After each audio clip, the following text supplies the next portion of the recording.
একটা জিনিস মনে রাখতে হবে, বর্তমান সরকার যদি খুব সফলভাবে দেশ চালাতো তাহলে আওয়ামী লীগের ফিরে আসার কোনো সম্ভাবনাই দাঁড়াতো না। এখন আছে।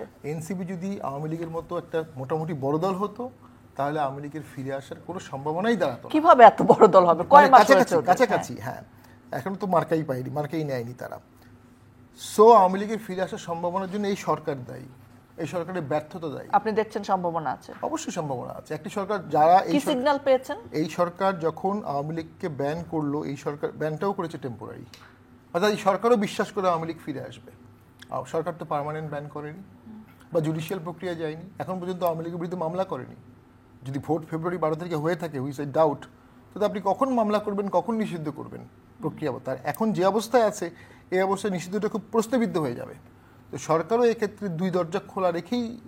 আচ্ছা, আমাকে একটা কথা বলেন, আপনাদের নির্বাচনে অংশগ্রহণ না করার জন্য দাবি এসেছে, আন্দোলন হয়েছে, নুরুল হক নূর মার খেয়েছেন, সেই জায়গায় যদি আপনাদেরকে না করতে দেয়া হয় নির্বাচন, আপনারা আসলে কি পদক্ষেপ নেবেন, কি প্ল্যানিং আপনাদের? দেখুন, আমাদেরকে নির্বাচন করার না করার দাবি সকল দল দিলেই বা কি যায় আসে? সেটা কি লিগ্যাল কোনো দাবি হবে, মোরাল কোনো দাবি হবে? হবে না। মোরাল হতে পারে, লিগ্যালের ব্যাপারটা মোরালও হবে না, কারণ মোরালটাকে তো আপনি দেখছেন, ওনারা দেখছেন ওনার দৃষ্টিকোণ থেকে, আমি দেখবো আমার দৃষ্টিকোণ থেকে।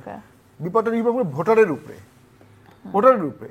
আচ্ছা, গণহত্যা কত অভিযোগ আওয়ামী লীগের বিরুদ্ধে, আওয়ামী লীগ কি এনসিপি এর গণঅধিকার থেকে বেশি ভোট ধারণ করে না? তাহলে আপনি যদি গণতন্ত্রে বিশ্বাস করেন তাহলে তো আপনাকে এটা মেনে নিতে হবে। মানে বেশি ভোট ধারণ করে, এটাকে আপনি আগের ক্যালকুলেশন থেকে বলছেন? না, আগের ক্যালকুলেশন ধরছি 2008 পর্যন্ত, একটা অনেক তত্ত্ব আছে। দ্বিতীয় যেটি হচ্ছে, আমাদেরকে ভোট করতে না দিলে সে ভোটের সরকার টেকসই হবে না।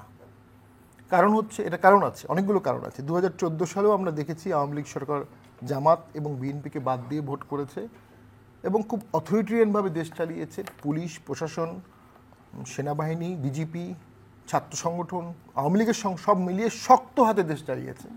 ওই শক্ত হাতে দেশ চালানোর ক্ষমতা আসলে অন্য কোনো দলের নাই। আমি মানে খারাপ অর্থেই বলছি, মানে অত রুথলেস অন্যরা হতে পারবে না। আর যদি হয়েও যায়, একতরফা ভোটের পরে সে সরকারের বিরুদ্ধে আন্দোলন হবে, হয় সে আন্দোলন দমন করবে। আপনাদেরকে না নিলে এটা একতরফা নির্বাচন হবে। আমাদেরকে মানে হ্যাঁ